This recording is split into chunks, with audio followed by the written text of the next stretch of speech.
Somewhere on a private hill above the Mediterranean, a gate opens for no one. Somewhere in the middle of Mumbai, a 27-story tower rises not for a company, but for a single family. And somewhere in the English countryside, a palace so old and so vast that no one can even agree on what it's actually worth continues to sit, quietly, as the most valuable residential address on the planet. Welcome to the world of billion-dollar living, where houses stop being houses and become something closer to monuments. Today, we're going to walk through the most expensive homes on Earth. How they were built, who owns them, and what it actually costs to live at the very top of human wealth. Some of these homes are so private that photographs barely exist. Others are for sale right now, if you happen to have a spare $250 million lying around. By the end of this video, you'll understand not just the price tags, but the psychology behind why the ultra-wealthy build the way they do. Let's start at the very top. When people ask what the single most valuable house in the world is, the answer that keeps coming up isn't a mansion built by a tech billionaire or an oil tycoon. It's Buckingham Palace, in London. Estimates commonly put its theoretical value at around $4.9 billion. But here's the twist. It isn't really a private home in the way we usually think about that phrase. And it will never be listed for sale. It's held in trust for the nation, which means its value is almost philosophical. A number that exists to represent what an irreplaceable, centuries-old estate in the heart of London might fetch if the impossible ever happened and it hit the open market. Buckingham Palace has more than 775 rooms, including 52 royal and guest bedrooms, 188 staff bedrooms, 92 offices, and 78 bathrooms. It sits on 39 acres of grounds in one of the most expensive cities on Earth, and its location alone, steps from Hyde Park, wrapped in 8 centuries of British history, makes it essentially priceless in the truest sense of the word. Because it can't actually be bought, most serious rankings quietly set it aside and move to the next tier. The most expensive home someone could actually purchase, or one where an owner actually lives day to day. And when you ask that question, one answer dominates every conversation. In South Mumbai, on a street called Altamount Road, stands a 27-story tower named Antilia. It belongs to Mukesh Ambani, chairman of Reliance Industries and one of the richest men in Asia, and it is widely regarded as the most expensive privately owned, actively lived-in home anywhere in the world. Estimates place its value at roughly $2 billion. Though because it was built rather than bought, and because so much of its interior is customized and undisclosed, exact numbers vary depending on the source. What makes Antilia extraordinary isn't just its price. It's the sheer strangeness of building a single-family skyscraper in one of the most densely populated cities on the planet. The building was designed by the architecture firms Perkins & Will, along with Hirsch Bedner Associates, and it reportedly took thousands of workers years to complete. Structurally, it's engineered to withstand earthquakes up to a magnitude of 8, which is an almost absurd level of over-preparation for a private residence, but it speaks to the philosophy behind the entire project.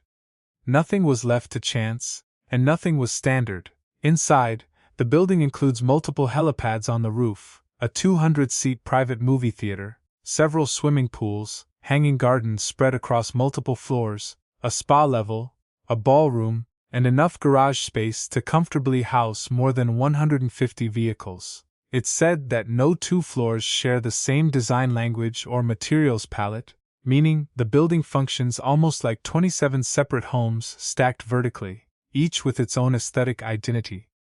Around 600 staff reportedly maintain the property and its household operations on any given day. Antilia isn't just a status symbol, it's a working ecosystem, a vertical village built for one family. And that's precisely why it keeps showing up at the top of every list. It represents the outer edge of what private wealth can build when there is functionally no budget ceiling at all.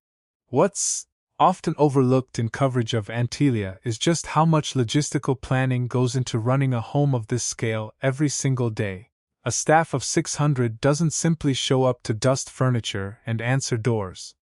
It implies dedicated teams for engineering and building maintenance, for landscaping the hanging gardens, for managing the vehicle fleet, for coordinating helicopter logistics, and for handling security across dozens of floors around the clock. In effect, Antillia operates less like a residence and more like a small, self-contained municipality, complete with its own internal supply chains and its own hierarchy of specialized labor. That operational complexity is part of why so few homes anywhere in the world can even attempt to compete with it. It isn't only that Antillia cost a fortune to build, it's that it costs a fortune simply to keep running, year after year, floor after floor. Not every entry on this list is a modern skyscraper. Villa Les Cedres, located on Cap Ferrat on the French Riviera, tells a completely different story. One rooted in old European aristocracy rather than new money ambition. Built in 1830, the estate was acquired in 1904 by King Leopold II of Belgium, and it later passed into the hands of the Marnier l'Apostole family, the creators of the Grand Marnier liqueur brand. Spanning more than 14 acres, the property includes 14 bedrooms, an enormous library housing rare and historic books, a grand ballroom, and one of the most celebrated botanical gardens in private hands anywhere in Europe, filled with centuries-old olive trees and rare plant species collected from around the globe. Villa Les Cedres sold, in 2019, for approximately €200 million, making it one of the most expensive residential sales in European history at the time. Its value doesn't just come from square footage or amenities, it comes from irreplaceability. You cannot recreate 200 years of botanical cultivation. You cannot manufacture a direct royal lineage. Homes like this remind us that at the very highest tier of the market, price isn't just about materials and labor, it's about heritage, provenance, and scarcity that money alone cannot buy. A short drive along the Riviera from Villa Les Cedres sits one of the strangest and most photographed homes in the world. Les Palais Boules, better known as the Bubble Palace. Located in Théoule-sur-Mer, this futuristic estate was designed by the Hungarian architect Antti Lovag for the industrialist Pierre Bernard, and it was later purchased by the legendary fashion designer Pierre Cardin. Instead of straight walls and right angles, the entire 1,200 square meter structure is built from interconnected spherical rooms that flow into one another, like something out of a science fiction film. The property includes a 500-seat open-air amphitheater, carved into the hillside, multiple swimming pools, sweeping sea view terraces, and interior spaces that feel almost organic, as if the house grew out of the cliffside rather than being constructed on top of it. The Bubble Palace has hosted fashion shows, art exhibitions, and film shoots over the decades, and it remains one of the most architecturally daring private residences ever built. Its value is regularly estimated in the range of $350 million, but like many of the homes on this list, its true worth lies in the fact that nothing else like it exists. There is no blueprint to follow, no comparable estate to price it against. It stands entirely alone. Crossing the Atlantic, we land in the Hamptons, where billionaire Ira Rennert built 4 Fairfield Pond, long recognized as one of the largest and most expensive private homes ever constructed in the United States. The estate spans an astonishing 380,000 square feet, making it one of the biggest single-family residences on the continent. It reportedly sold, or was valued at, roughly $250 million, a figure that once made it the priciest residential listing in American history. Inside, 4 Fairfield Pond includes an outdoor poolside movie theater, a full bowling alley, a private helicopter landing pad, and, perhaps most famously, a car collection worth an estimated $30 million that has, at times, been included as part of the sale. The scale of the property is almost civic in nature.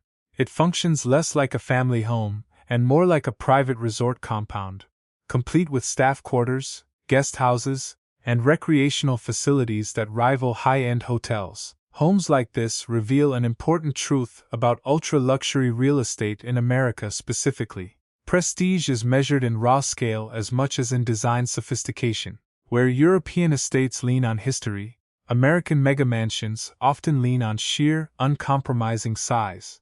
Whilst estates like Antillia and Villa Les Cedres represent homes that were built or passed down through generational wealth, the current open market tells a slightly different story. As of 2026, the ultra-luxury real estate market has been described as cautiously optimistic, driven largely by inherited wealth and international buyers willing to pay 9 figures for the right address. Today, it takes an asking price north of $100 million just to be included among the most expensive private residences currently listed for sale anywhere in the world. Take, for example, a 75-acre mountain compound outside Aspen, Colorado, owned by billionaires Stuart and Linda Resnick, currently listed with an asking price of around $300 million. It's one of the largest private ranch estates in the region, offering the kind of total privacy and mountain seclusion that has become increasingly rare and increasingly desirable among the ultra-wealthy fleeing dense urban centers. On the opposite coast, in Malibu, California, a cliffside estate once owned by the late-night television legend Johnny Carson has resurfaced on the market, with an asking price of roughly $110 million. Set across 4 acres of Point Dume coastline, the compound was designed by modernist architect Ed Niles and includes a private screening room, a wine cellar, a tennis court, an aviary, an orchard, and a saltwater pool carved directly into the natural landscape. It's a perfect example of how Hollywood history and architectural pedigree combine to inflate value well beyond simple construction cost. Altogether, when real estate analysts tally up the current crop of the world's most expensive listed homes, the combined asking prices exceed $4.1 billion, with an average price per home of roughly $164 million. That average alone tells you everything you need to know about where this market currently sits. What used to be considered an outrageous, headline-grabbing number is now simply the entry fee. So why do people build, or buy, homes like this? It's tempting to assume it's pure excess, and in some ways it is. But look closer at the pattern across every home on this list, and something more interesting emerges. Antilia isn't just big, it's engineered to be earthquake-resistant, a functioning ecosystem for 600 staff. Villa Les Cedres isn't just old, it holds 2 centuries of royal and botanical history that no amount of money could recreate from scratch. The Bubble Palace isn't just strange-looking, it represents an architectural philosophy that rejected every convention of traditional home design. Fort Fairfield Pond isn't just large, it's a self-contained American resort built by a single family. What ties these homes together is scarcity. Anyone with enough money can buy a large house. Almost no one can buy irreplaceable royal provenance, a one-of-a-kind architectural vision, or a location that can never be replicated, because the land simply doesn't exist anywhere else. That's the real currency at the top of the luxury real estate market. Not square footage, but uniqueness. The truest billion-dollar homes aren't valuable because of what they contain. They're valuable because they cannot be copied. From a state-owned palace holding 8 centuries of British history, to a vertical mansion rising above the chaos of Mumbai, to a bubble-shaped dream carved into a French cliffside, the most expensive homes in the world tell us less about architecture and more about human ambition itself. They are physical proof of what happens when wealth removes every practical limitation from the equation, when the only question left to answer isn't, can we afford this? But, has anyone ever done this before? And yet, for all their grandeur, these homes share something surprisingly ordinary with the rest of us. A heliport doesn't make a house a home, and neither does a bowling alley, a private cinema, or a $200 million botanical garden. What makes any of these places a home is the same thing it's always been: the people who live inside them, and the memories built within those walls, no matter how large or how small those walls happen to be. Thanks for watching this deep dive into the most expensive homes on Earth. If you enjoyed this journey through billion-dollar architecture, hit subscribe for more inside looks at the lifestyles of the world's wealthiest people. And let us know in the comments which home on this list surprised you the most. See you in the next video.